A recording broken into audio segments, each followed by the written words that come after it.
Hi, Kathryn here with Handmade by Circle Art Designs. Today on my work table, I will be working on a pair of orange coral glass Mediterranean style chandeliers. I love these chandeliers. Now, the orange coral glass window beads come from the June Bargain Bead Box. And believe it or not, everything else you see that has come from my own stash started out as different kits from the Bargain Bead Box in about the last year. So let's get started. So as we turn our eyes to the mat, I was thinking about what I would like to share with you today. I talked to our oldest son this afternoon. I really enjoy talking to him. He lives in another state and I don't get to see him but a couple of times a year. But it was such a joy to listen to him tell me about his life. And when he ended the conversation, he said, "I love you, Mama." And that was awesome, truly awesome. And then I am so simply grateful for him. But the other thing that I am simply grateful for is that, no matter how crazy things are and how sometimes I might forget to check in, when I'm through talking to my Heavenly Father, I know that He looks at me and says, "I love you, Kathryn." And that is truly amazing. So, what are you grateful for today? All right, let's turn our eyes to the mat. So, we've got our mat right here in front of us, and let's hope that I take my pen. I do, and I'm going to go ahead and I'm going to try to find the center, but I looked at this and I went, wait a minute, I need to move this up a little bit, because even though it gives me a lot more play whenever I have it lower down, you can't really see what I'm doing. You can't really see what I'm doing, even worse than when you can't see what I'm doing. Okay, I think that looks like about the center, and we are ready to start putting our things on the mat. So now as I'm pulling the various things out that I want to show you, I did want to state again that everything that I use here is from previous Bargain Bead Boxes. I never use all of the beads that I get, so I put them away in a stash. And then I have other things to add to the pieces that I want to make to put up in the shop or to give away or to wear myself. And this is an example of using things from the Bargain Bead Box in this previous year. Now, let me go ahead and pull this chain out. Now, you have seen this chain before, and you can tell how old this chain is. I got a lot of it in the beginning, and I've used it for a lot of projects. But because it only has numbers on it, with the Bargain Bead Boxes that you get today, it tells you what's in them. Before, you had to look them up on a list. So, let's see. Let me arrange all these and we will tell you what we have. Now, these are the orange coral glass window beads, and I really love them. I've used them before. Now, I have pulled two lever backs, but I will end up using fish hooks on these. Then I also, from a previous Bargain Bead Box, got these little sunburst medallions, and from the same Bargain Bead Box I pulled the chandeliers and the chain which I showed you earlier. Now then, from my own stash, I will be using these bronze ovals. And let's see if I got everything. I think I'm going to move it out of the way so we can get started. Now, as I said, or maybe I didn't, maybe I just thought I said it, this is the last pair of the 3 sets of earrings I made this weekend. or this previous weekend. Now we're going to take that chain and we're going to use that to hang this chandelier on. So we'll be using the copper chain and the antique bronze in the chandelier. This will be a mixed metal, and I have counted off 6 of these. Oh, maybe I haven't counted off 6 of these. Let me do it again. I've got 10. I remember that because you can do 11, 10 or 11. It will not change the way, at least using this chain, the way it hangs. But as I was going to say, when I was looking for inspiration for these chandeliers, I looked up colors of the Mediterranean, and they had the beautiful blues, of course, but the other things they said that were colors of the Mediterranean was the terracotta and that coral orange and copper and bronze and greens and the deep coral red. So that's why we named these the Mediterranean style chandeliers, because it just reminded me of all the various countries that touch the Mediterranean. All right, so I have taken 2 chain nose pliers. With this particular chain, it opens up just as if it was a jump ring. You can cut it, but I decided to save the link and use it like a jump ring. I am holding it on my curved because those are the most pointy of the pliers that I have, and I'm about to give up and just stick it on there. All right, grab it again. And I'm going to go ahead and put it on just like that. And then I'm going to put my chain on there as well. Then I'll take my curved nose and my regular chain nose pliers, and I'm going to go ahead and close that up. And just like with a jump ring, you have to make sure that it's closed. So give it a touch with your finger and make sure it's closed. This one is not. I'm going to play with it again. Now, one of the things I have trouble with this, as I said, is because all of my pliers are blunt end, and so I don't have that little point that makes it really nice when you're working with about a 4 millimeter or 3 millimeter chain or link. So that's one side, and then I'm going to put it on the other side, doing the exact same thing. I'm going to hold it between 2 pliers, my curved nose, trying to get a grip on the side, and my chain nose pliers. I am going to turn it and open it up.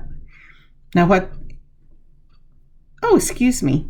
And then I am looking for where the little solder line is. Now it's really not a solder line, but it's a flatter surface on this particular chain since I've used it quite a bit. And I'll tell you something else with this little process that it took me a while to figure out what I was doing, is that I have 2 different sets of the chain nose pliers. And my chain nose pliers, I pulled out the wrong set, and it doesn't have any grip to it. When I am working with this particular chain, especially when the links are this small, I have to use a plier that has a little bit of grip on it because it just slips off whenever you try to grab it. And normally I'm one that says don't use anything with a little serrated no, that's not the right thing, with the little grooves in it. But I really had to use it when using that chain when I'm putting it on my chandeliers. So by the magic of video, I've already got the other one done. I'm going to move it to one side, and we are going to start with taking our chain for each of the chandeliers. This is a 5 chandelier, so we will be needing 5 different chain pieces for each chandelier. All right, here we go. So for each of the chandeliers, I cut 4 links of chain. Each chain has 4 links in it. And now I'm going to start the component. I am putting this on a copper eye pin. I start with a 3mm antique bronze spacer ball. Then I'm putting on the orange coral glass bead. And then I'm putting on another one of the spacer balls. And that is all that's going to be on this component. If I had a smaller eye pin, if I had a smaller eye pin, I would use them, but these were the only ones I had an eye pin for. So again, it is a 3mm spacer ball, your orange coral glass bead, and then another of the 3mm spacer balls. And I am going to make 5 of these for each pair of earrings. So that's what I'm doing right now. Now you could do any combination that you wanted for this, but I was really looking for that Mediterranean style, and it is more chain really than it is beads. And I wanted to use the sunburst little medallions on the ends of this, and I think it's going to be gorgeous. So, that jumped out of nowhere. Oh, it's because I had to go get another one and I stopped the thing. All right, so a spacer ball, the orange coral glass bead, and a spacer ball. There you go. And if I sound a little crazy, it's because I finished the one that I posted today about halfway through the day, and it's in the evening, and I'm doing this one now, so I can maybe get it up on Friday. Now then, to do these little loops, we're going to use my looper, and you're going to put it across the jaws, through the hole on the right side. You're going to push the bead right up against it, mash them down so that it's straight up, and then push it back some. You just back off on it a little bit, and you get a lovely little question mark. Can you see that question mark? Now then, you're going to take your straight nose pliers. You're going to pull it all the way down till it touches your eye pin, and then if you need to, and I normally do, I go ahead and use my chain nose pliers to get a grip on it and finish closing it. I back off some on my loop because I want that loop to sit right over the middle of the component. Again, through the hole, across the jaws, mash down the handle, go straight up. You're going to move it back slightly so it'll make a question mark. There's a nice picture of that question mark. Take your straight nose pliers, move it down till it touches the eye pin, back it up a little bit on the back side so it sits over it. Go ahead and finish closing it up with your chain nose. Now, another thing for you to know is when you're doing this type of earring and you're using that looper, well, really, even if you're making the loops on your own, whenever you put it through, I am looking to make sure that the bottom hole is going to line up in the same plane as the hole the little loop that I am making. Then it goes straight up, back it off a little bit, and you get the question mark. Now, before there was a lady, I cannot remember her name right now, but she is the one who told me about making sure you always have the question mark before you start. And she was so right, because I made them that mine always ran over to one side and they would not hang straight.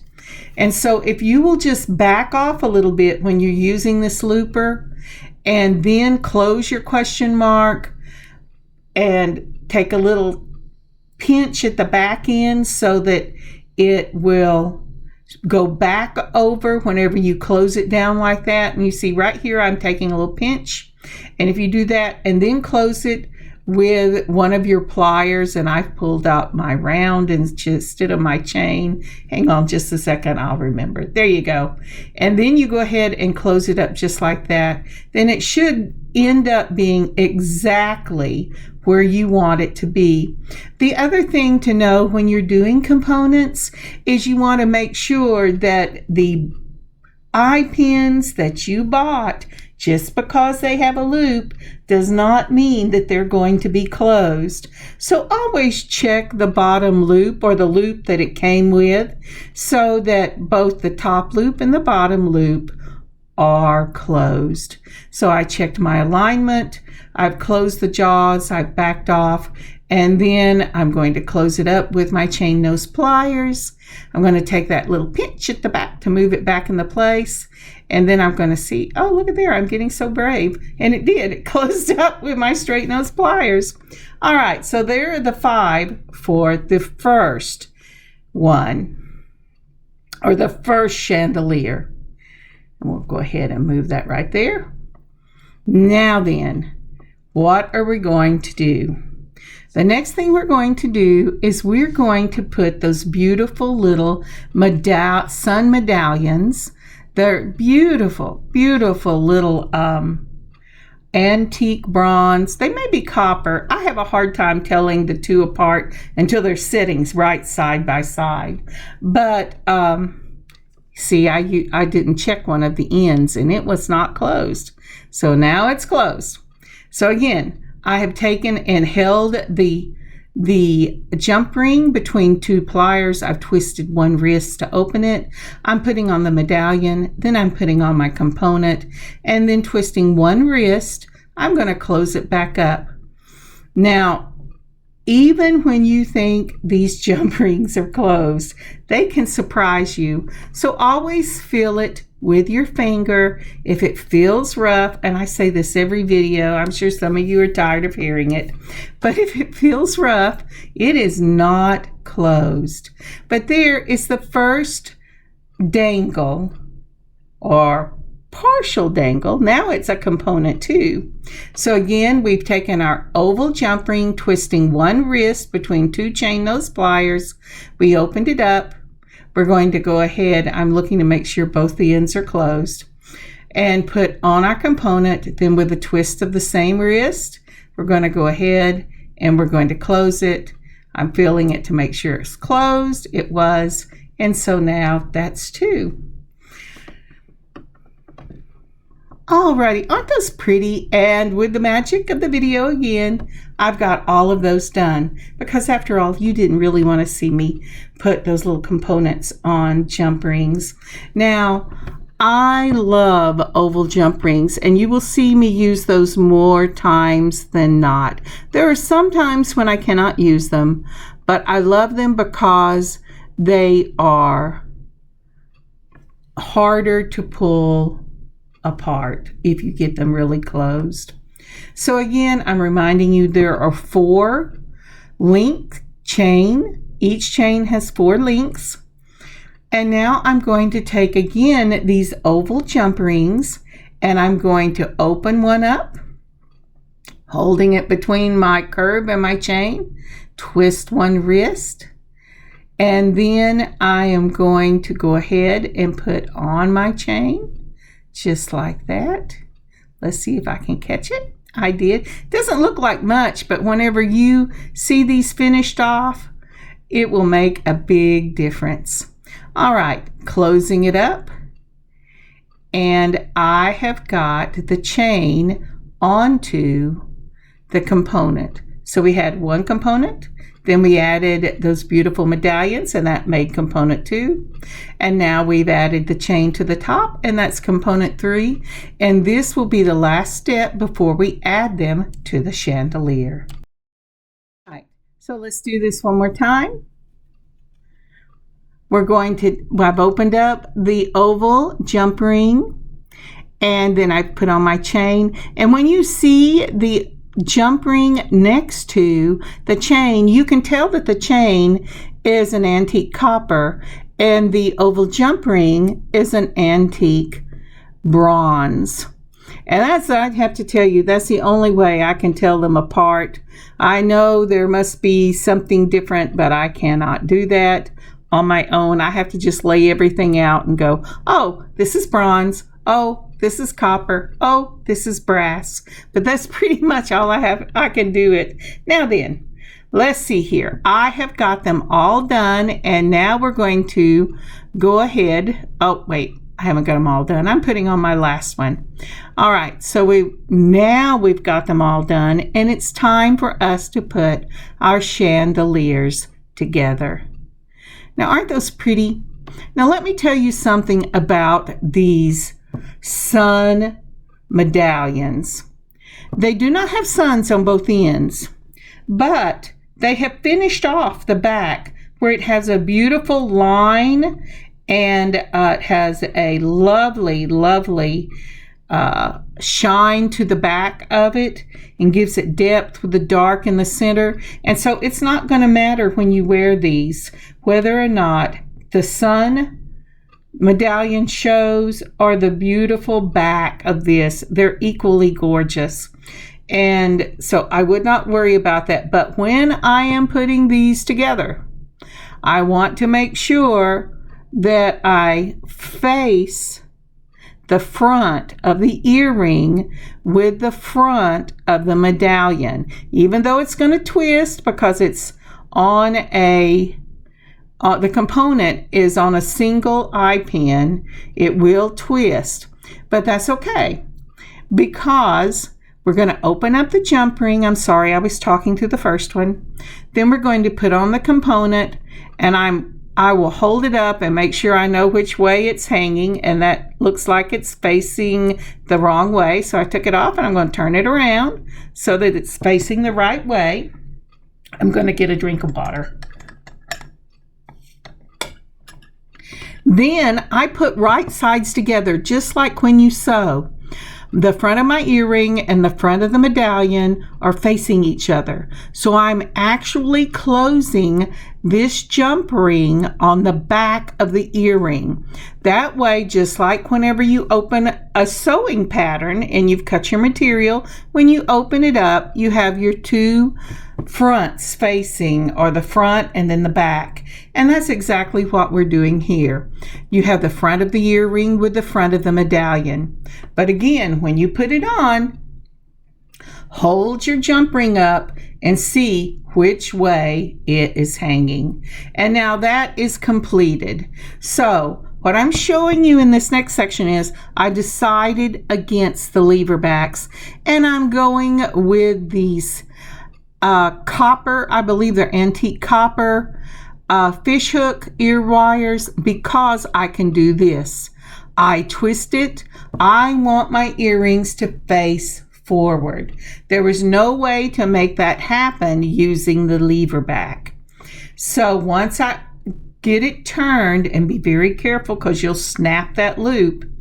Once you've got it turned where the loop is facing forward in the same plane with the front of the fish hook, then we're going to go ahead and open our jump ring. We're going to put it right in the middle of the link chain that we put on in the beginning. Let's see if I can catch it without having to hold it up. And no, I'm not going to be able to catch it without holding it up. So let's try this. I always think I can, and sometimes I can, but like I said, this is getting late when I'm filming this, and I have done a lot of jewelry. I knew I was going to have a busy week, and if I wanted anything filmed that would go up anytime this week, I needed to get most of it filmed this last weekend. And so I'm trying desperately to hit that. My thumb is in the way. Sorry about that. But I did. I got the jump ring in the chain, And now I am going to, maybe I got the jump ring in the chain. No, I did not. So I am holding very carefully that one little link where I know that this jump ring has to go. And I'm slipping the bronze jump ring into the copper link and moving my hand off. And now I'm going to put on the fish hook. Now, the way you can tell the front of the fish hook is just like you did with the dangles and the chandelier. Put the front of the ear wire the way the loop is facing front, and make the right sides the front of the the chandelier with the front of the ear wire. I dropped it. Face each other. That way when you open it up, the front of the ear wire will be facing the front of your chandelier. And that is what that piece looks like. Isn't that lovely? I just love these earrings. And let's move the second one up. I've got it finished just like that. And you see how one of them doesn't make a V because I've got my chains all crazy. But it does make a V when you hold it up. Thank you so much for joining me in making these lovely earrings. Aren't those gorgeous? Now here I'm showing you the back, and that's what I was saying. The front has the sun on the front, but the back is finished off as well, and it has these beautiful dark black lines in them. It kind of makes me think of the Greek ships that I remember from being a kid in history, and the dark paint on them and the lines going down them. And so I love the back as much as I love that sun, and that reminds me of the warmth of the Mediterranean, and it's just awesome. No wonder it's great for growing grapes and making wine, right? Okay, here we go now. Not that I drink wine except at communion, but there it is. My doctor would die if I drank a glass of wine. Alrighty, and here it is again, showing you the front of the starburst and the back of these medallions. So it will look beautiful regardless of which way it is showing. And here are some pictures. So one more time, thank you so much for joining me on this beading adventure today. I hope you've had a good time. I know I had a good time, and I just love doing this style of earring. These will be up in the shop at circleartdesigns.net. And I pray that you have an amazing beading adventure of your own and a wonderful weekend. God bless you all. Kathryn, handmade by Circle Art Designs. Bye, y'all.